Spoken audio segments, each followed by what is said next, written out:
With Sergeant Brian O'Connor from the Irish Defence Forces. Brian, thanks so much for joining us. A long way you guys have come for today and this weekend. Start by telling me a little bit about the Irish Defence Forces. So basically, in the Irish Defence Forces, my day-to-day role is training the apprentice mechanics, heavy vehicle mechanics, and on the side then we do the vintage fleet. The vintage fleet, we have approximately 55 vehicles that we maintain, display and restore all at the same time. Operationally, that comes first, and then secondly then we'll go on to the vintage fleet. And let's talk about what you brought from the vintage fleet behind us now. What can you tell us about it? Yeah, so basically we have, on to my right here, we have the Landsberg L60 tank, and behind us then we have the Landsberg L180 armour car. The Landsberg L60 tank was developed in 1943. We originally had two vehicles on order to accompany the Vickers Mark D tank, and basically they were bought to train anti-armour and armour drills, not for defence purposes or anything like that. One of the vehicles actually burnt down, and a third one was ordered.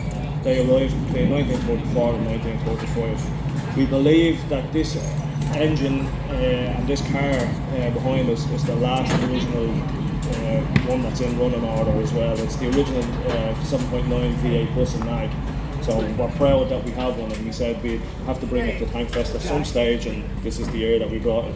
They are absolutely gorgeous vehicles. We're very grateful for you bringing them. We've already had a slew of visitors coming and having a look. What do you want, what do you want to impart to them about the organisation, about these vehicles? What are maybe some of the questions that you've been getting from visitors? Just all kinds of questions. The majority of people coming up asking about the history of them, the configuration of them, where they're from, why we had them, how many we had of them. It's just a vast amount of questions that we're getting from people. A lot of people come up asking the engineering questions. How does this work? Why was that configured that way? And all. So it's good to be able to answer them. As a mechanic, it's good to be able to answer them, because the interest is the same. It's not the history is there behind it, but you can also get into my trade and answer people's questions. Yeah. Keeps you on your toes for the weekend. 100% it keeps me on my toes. Yeah. Sergeant Brian O'Connor, thank you very much for talking to us. Thanks very much.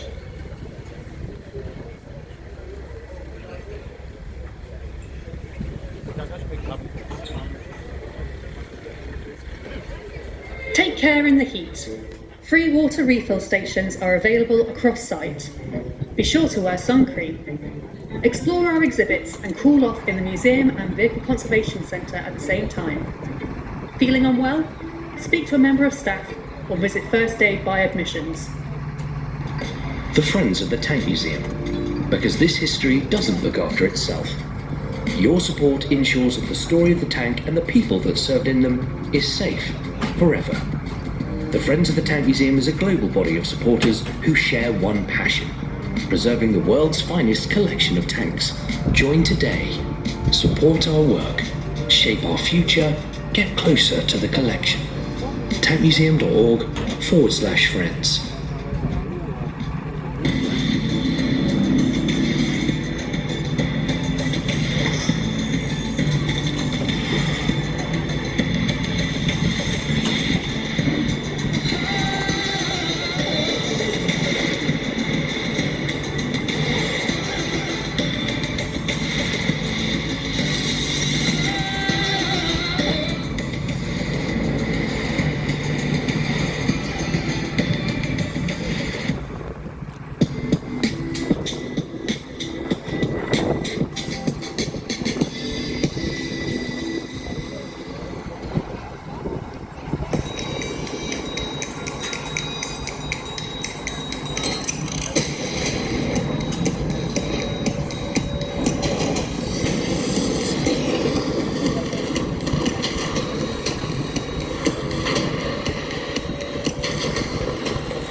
promotion. And that's not all. You can sign up to be a member or donate to us on Patreon to get early access and bonus material.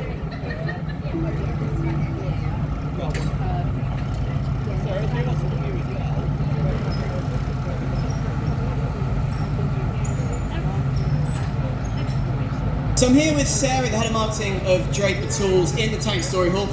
Lovely busy queues behind us, all passing through. And also, really exciting partnership you've had with the Tank Museum. Tell us a little bit about that. Yeah, it's a fantastic partnership. So we started at the beginning of the year, and basically we donate tools to the engineers in the workshop.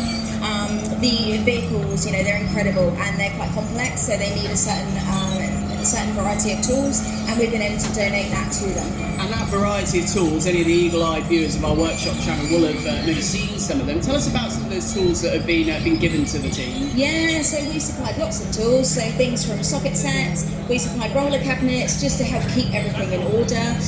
We supplied induction heaters to get the bolts off of, to loosen the bolts, and we've also supplied like booster batteries. In these vehicles, the battery tends to die. They're large batteries, so yeah, we've just been able to give tools like that. What I find really fascinating about the partnership is Draper Tools, you were saying off camera, 100 years old. Yes. The tank rolled into battle 110 years ago this year. So real heritage to both those companies, but really pushing the boundaries and trying to push the boundaries with modernising and that synergy. Talk to me a little bit about that. Yeah, I mean, this partnership to us is really important, and I think what is really unique is that the Tank Museum and Draper are working together. We're two local companies. We're just down the road in Southampton, and for me, it's all about preserving the history, right? And it's about educating the younger generation coming through. So it's really important to us. And we've had lots of people milling around trying to get to the store to buy the products. Anybody who does want to come and talk to you or buy some of the stuff that you got here, where can they come and find you? Yeah, so we're in the main museum. If you want to get out of the sun, because it's a very hot day, do come in and see us. We have everything from Draper Tools, so we've got socket sets, we've got spanners.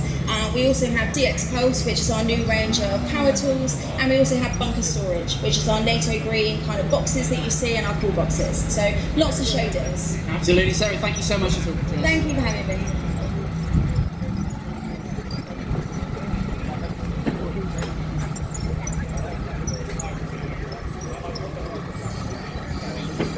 Keep history alive by becoming a friend of the Tank Museum. You'll enjoy free entry, behind-the-scenes access, tickets to exclusive events, and be part of our charitable mission to restore and preserve the story of the tank. Head to our website to find out more. First-time members joining today will also receive a special event discount. Thank you for your support.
In the interest of security, please keep your belongings with you at all times. Never leave your items unattended. And please report any suspicious activity to a member of staff.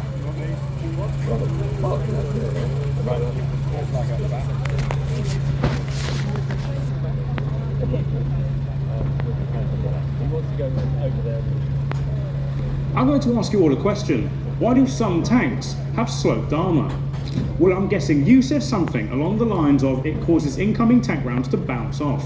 And whilst this is true, it's more of a side effect of the actual reason sloped armour was implemented.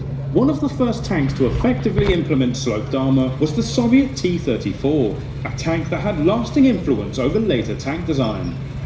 The frontal armour thickness of this tank is about 47mm, which really isn't much. However, due to the fact that the armour is sloped at roughly 60 degrees, it means that provided this tank is shot directly from the front, the armour effectiveness can be closer to 90mm. This means the armour effectiveness has been increased while also preventing additional weight being added to the tank.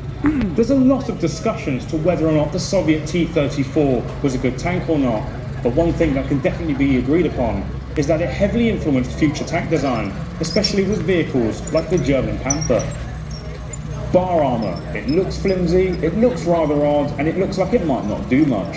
However, bar armour is actually an incredibly effective way of protecting a vehicle against certain types of ammunition. Bar armour first saw use in World War II, however over the years it's become a lot more refined. Bar armour is designed to stop shape charge based ammunition, such as RPGs or heat rounds, by essentially pinching the round and crushing the switch in the nose, preventing it from detonating. This type of armour was incredibly effective in conflicts such as Afghanistan, where weapons like RPGs posed a huge threat. This type of armour is not only effective, but it's also relatively easy to produce and extremely lightweight compared to the thickness of armour you would need to stop a shape charge based round from penetrating a vehicle. And that's why today, many vehicles used by armed forces all around the world still continue to use this type of armour. If you were to ask the average person, what is tank armour made of, they'll likely say metal. And whilst that isn't incorrect, some tank armour is made up of much more than just metal. In the 1950s, a new type of armour started being developed. Composite armour.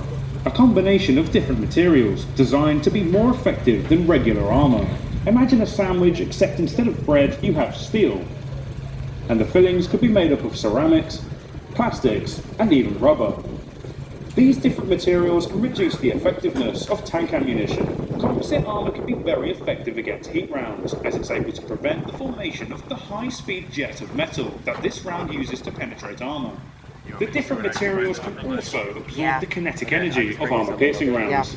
The earliest primitive form of composite armour was referred to as steel groove. Thick blocks of steel backed with rubber, which were added to the turrets of the later Chieftain main battle tanks. In history, there have been many different methods of armouring vehicles, and as time went on, more effective methods were introduced. And one of the most effective ways of armouring a vehicle is with this, ERA, Explosive Reactive Armour. ERA normally comes in the form of a metal box with a layer of explosives on the inside. Imagine a cream-filled biscuit, but instead of biscuit, you have steel, and instead of cream, you have explosives. The moment an incoming round hits the outer layer, the explosive inside is detonated. This blasts the incoming round away from the vehicle, preventing any armour penetration. But greater interest came in the mid-70s, and today, ERA is most commonly seen on the Soviet T-tanks, such as the T-72 and T-80. Whilst ERA provides a huge advantage in protection, it does have drawbacks, albeit very few. After a piece of ERA is hit, it can no longer function, so if a vehicle were to be hit in the exact same location again, there would be no additional protection. There are also types of ammunition that are very effective against ERA, such as tandem warheads. These contain two explosive charges, one to neutralize the ERA and the second to immediately penetrate the armor. However, the advantages of ERA far outweigh the negatives, and that is why countries all around the world use it today. I'm here with Duncan in the Babcock Activity Zone, very fittingly from Babcock. Let's start with that. Tell us a little bit about the organisation. So Babcock looks after all of the Army's equipment. So we've got 30,000 vehicles that we look after on behalf of the Army, always from Land Rover all the way through to heavy armour. And some of it you can see here. We've got a Krav in the background, we've got a Warrior, we're going to be doing a pack lift demo later on, and we're also looking at building new vehicles for the Army, which this is our GLV, which is going to be put on the market for the Land Rover replacement competition. So an incredibly busy weekend for you and the team at this part of the Tank Fest. Yeah, we've got all the team out, we've got the guys from our site just up the road, we've got people from our project management organisation, from our workshop. Everyone's down here from Babcock, so by all means come have a chat with the team. And one of the things that we're really keen to get across this weekend is, you know, that Dorset pride and keeping that talent in Dorset, and that's something that you guys do just as much as we do here, and more so, and working with especially lots of different communities as well. Yes, we're a major employer in the area, we're actively recruiting. We've got our Babcock recruitment bus here, so we've got opportunities from apprentices, college leavers, right the way through to ex-military leavers, or anyone who's got a vehicle mechanic background. We are actively recruiting at the moment. And there's a lot of young people we've seen around of all ages, really inspired by the tanks, the history, the heritage, the engineering, all the noise and hustle and bustle. What words would you say to them to take away from this weekend about, you know, looking at careers in STEM and engineering? I think if this is the sort of thing you enjoy, there's massive amounts of opportunity and potential for you, not just in Babcock, across the wider country, but certainly Babcock actively recruiting at the minute. And just finally, we've mentioned it a few times, where can people come and find you and the team this week? We'll be in the Babcock Activity Zone. There we go, absolutely perfect. Thank you very much, Duncan. And yeah, do head over to the Babcock Activity Centre this weekend. Okay, welcome to the DSG Warrior. See you coming out.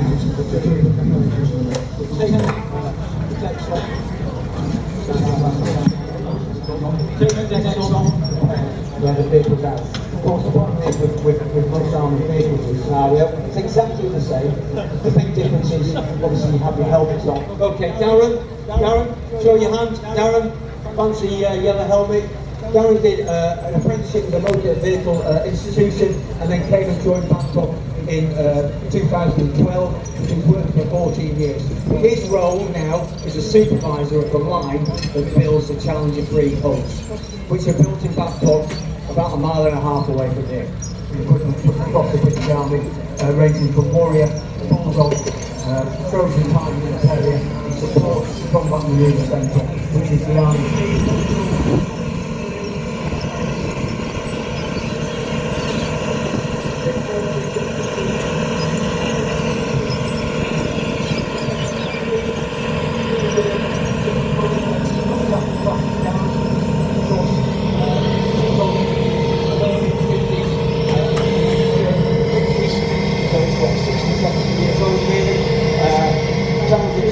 Manager of the site, the 250, 300 people, is an ex-apprentice.